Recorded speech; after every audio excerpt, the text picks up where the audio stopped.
आखिरकार वो एक शानदार महल पहुँचे। वो महल इतना हसीन और आलीशान था कि शहजादी का महल इसके मुकाबले में कुछ नहीं था। शहजादी उस महल में बहुत आराम से रहने लगी।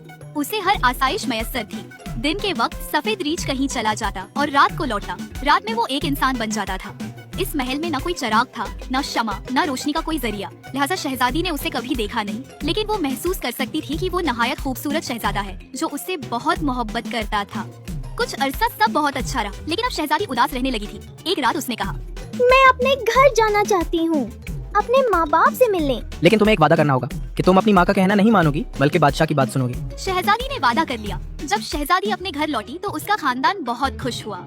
एक शाम जब वो वालिदीन के साथ बैठी तो उन्होंने उसके शवहर के बारे में पूछा जो कभी सफेद रीछ और कभी इंसान बन जाता था। माँ ने फिक्र से कहा, मुमकिन है वो रीछ एक दिन तुम्हें खा जाए। तुम्हें चाहिए कि जब वो सो रहा हो तो एक शमा जलाकर देखो कि असल में वो है कौन। शहजादी ने बताया कि महल में कोई शमा नहीं। माँ ने उसे एक शमा थमा दी। वालिद को ये मंसूबा ठीक नहीं लगा, लेकिन शहजादी ने माँ की बात मानी और अपना वादा भूल गई। अगले दिन सफेद रीछ शहजादी को लेने आया और वो दोनों महल वापस लौट गए। रात को जब वो नींद में था, शहजादी ने आहिस्ता से माँ की दी हुई शमा जलाई और रोशनी उसके चेहरे पर डाली।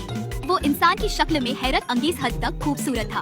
देखते देखते शमा से एक कतरा गर्म मोम का उसके माथे पर गिरा और वो जाग गया। दुख से उसने बताया कि अगर शहजादी 1 महीना और सब्र करती तो वो जादू से आजाद हो जाता, लेकिन अब उसे हमेशा के लिए जादूगरनी के पास जाना होगा। शहजादी ने मिन्नतें की मगर वो रुका नहीं।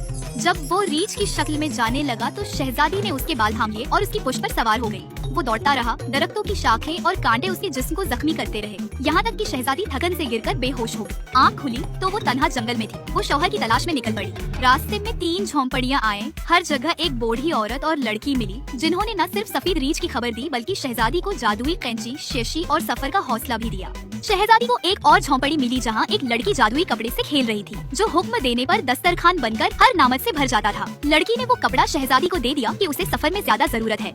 शुक्रिया अदा करके शहजादी दोबारा सफर पर रवाना हुई, यहाँ तक कि वो एक शफाफ शीशे की फिसलन भरी पहाड़ी के दामन तक पहुँची।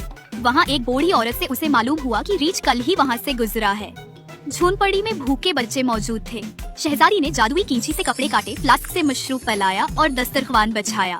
बूढ़ी ने खुश होकर कहा कि उसका लोहार शोहर शहजादी के लिए लोहे के पंजे बनाएगा ताकि वो पहाड़ी चढ़ सके। अस्सलामुअलैकुम। अगर आपको हमारी वीडियोस पसंद आए तो हमारे चैनल द फैमिली वॉल्ट को सब्सक्राइब करें और नई वीडियोस की अपडेट्स के लिए बेल आइकन जरूर दबाएं।